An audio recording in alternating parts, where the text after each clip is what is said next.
मुझे खुद को ही खत्म कर लेना बेस्ट है मेरे लिए, क्योंकि जो मैं पैसे कमा रहा हूँ उसी से मैं अपने दुश्मन को बलवान बना रहा हूँ। वही पैसे मुझे ही बर्बाद करने के लिए यूज हो रहे हैं, और ये साइकिल बढ़ता ही रहेगा। मेरे मरे हुए शरीर के आसपास मेरी पत्नी और उसका परिवार की तरफ से कोई नहीं आना चाहिए। मेरा अस्थि विसर्जन तब तक नहीं होना चाहिए जब तक मेरे हरासर्स को पनिशमेंट नहीं मिलता है। मेरा बच्चा।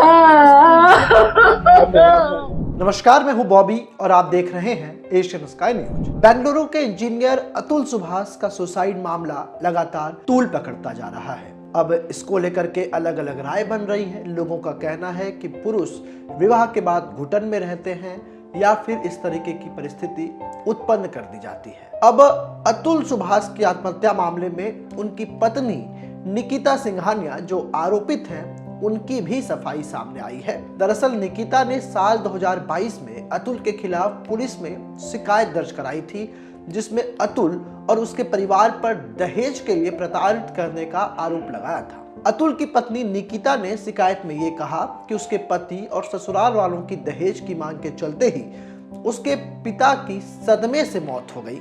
हालांकि अतुल ने अपने सुसाइड नोट में अपने ऊपर लगे सभी आरोपों का जवाब दिया है और सबको निराधार बताया है।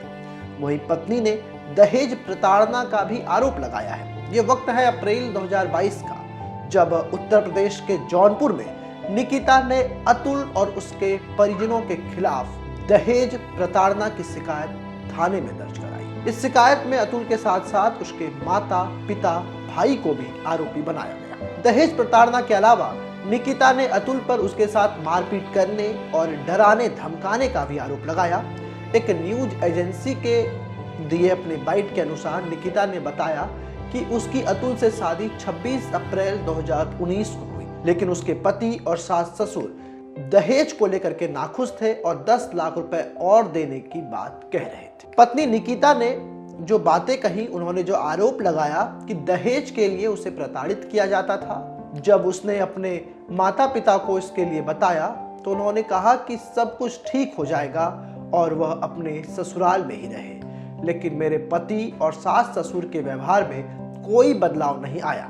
निकिता का दावा है कि अतुल उसे शराब पीकर पीटता था और उसकी सारी सैलरी अपने बैंक खाते में ट्रांसफर कर लेता था। वहीं अब निकिता के जो चाचा हैं, उनकी भी सफाई सामने आई। उन्होंने कहा कि अतुल सुभाष को आत्महत्या के लिए उकसाने के मामले में पत्नी निकिता, उसकी मां निशा, भाई अनुराग और चाचा सुशील सिंघानिया को आरोपी बनाया गया है। पुलिस की एक टीम भी उत्तर प्रदेश के जौनपुर भेजी जा चुकी है, जो निकिता और उसके परिवार वालों से पूछताछ करेगी। आरोपों पर चाचा सुशील ने कहा कि मुझे मीडिया की खबरों से पता चला कि एफआईआर में मेरा भी नाम है, लेकिन मेरा इससे दूर दूर तक कोई नाता नहीं है।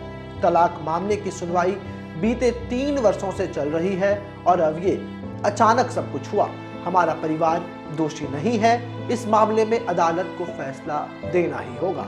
सुशील सिंघानिया ने कहा कि सुभाष के आरोप बेबुनियाद हैं। निकिता यहाँ नहीं है और जब वह आएगी तो वो सारे सवालों का जवाब देगी। मैं उसका चाचा हूँ, लेकिन मुझे इसके बारे में कुछ भी जानकारी नहीं है। निकिता के आरोपों का अतुल ने अपने सुसाइड नोट में जवाब दे दिया है। पत्नी को पीटने के आरोपों पर अतुल ने लिखा कि अगर मैंने उसे पीटा होता तो उसने अदालत में आज तक इसका कोई सबूत या तस्वीर क्यों नहीं पेश की। अतुल ने अपने सुसाइड नोट में लिखा कि मैं एक मजबूत कदकाठी का व्यक्ति हूं, अगर मैं उसे पीटता तो उसकी कोई हड्डी टूटती या उसे चोट का निशान होता। क्या उसने कोई तस्वीर दिखाई या इसका उसके पास कोई गवाह है? वहीं 10 लाख के दहेजों पर भी अतुल ने अपने सुसाइड नोट में लिख चुका है। उन्होंने लिखा है कि हमने 10 लाख रुपए की दहेज की मांग की, ये सबसे हास्यास्पद आरोप है। मेरी पत्नी ने दावा किया है कि वो जब मुझे छोड़कर गई तो मैं 40 लाख रुपए सालाना कमाता था और बाद में 80 लाख रुपए सालाना कमाने लगा। ऐसे में जो व्यक्ति 40 से 80 लाख रुपए कमा रहा हो तो क्या वो 10 लाख की रुपए की मांग करेगा और उसके लिए उसकी पत्नी और बच्चा उसे छोड़कर चले जाएंगे? निकिता के पिता की मौत पर अतुल ने लिखा कि निकिता ने खुद स्वीकारा है कि उसके पिता कई साल से डायबिटीज और दिल की बीमारियों से ग्रस्त थे। डॉक्टरों ने उन्हें कुछ महीने का ही समय दिया था। ऐसे में मेरे और मेरे परिवार द्वारा 10 लाख रुपए की दहेज की मांग करने से उनकी मौत की बात किसी बॉलीवुड कहानी जैसी है। तो इस तरीके के आरोप निकिता ने अपने पति पर, अपने ससुराल वालों पर लगाए। वहीं सुसाइड नोट, जब अपनी आत्महत्या की ओर अतुल बढ़ रहे थे तो अपने सुसाइड नोट में उन्होंने अपनी पत्नी के हर एक आरोपों का जवाब दिया।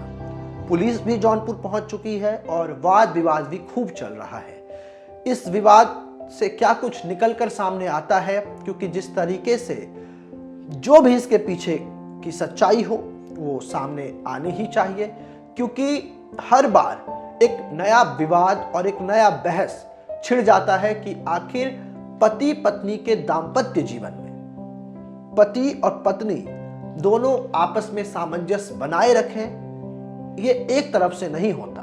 कुछ रिश्तों को पति आगे बढ़ाते हैं तो वहीं कुछ रिश्तों को पत्नियां आगे बढ़ाती हैं। दोनों को एक दूसरे को सहयोग देना चाहिए और आपस के मतभेदों को, आपस के मनभेदों को और पारिवारिक भेदों को आपस में ही सुलझा लेना चाहिए, नहीं तो रिश्ते बद से बदतर होते चले जाते हैं। ऐसे ही तमाम खबरों के लिए आप हमारे साथ बने रहें और देखते रहें एशियन स्काई।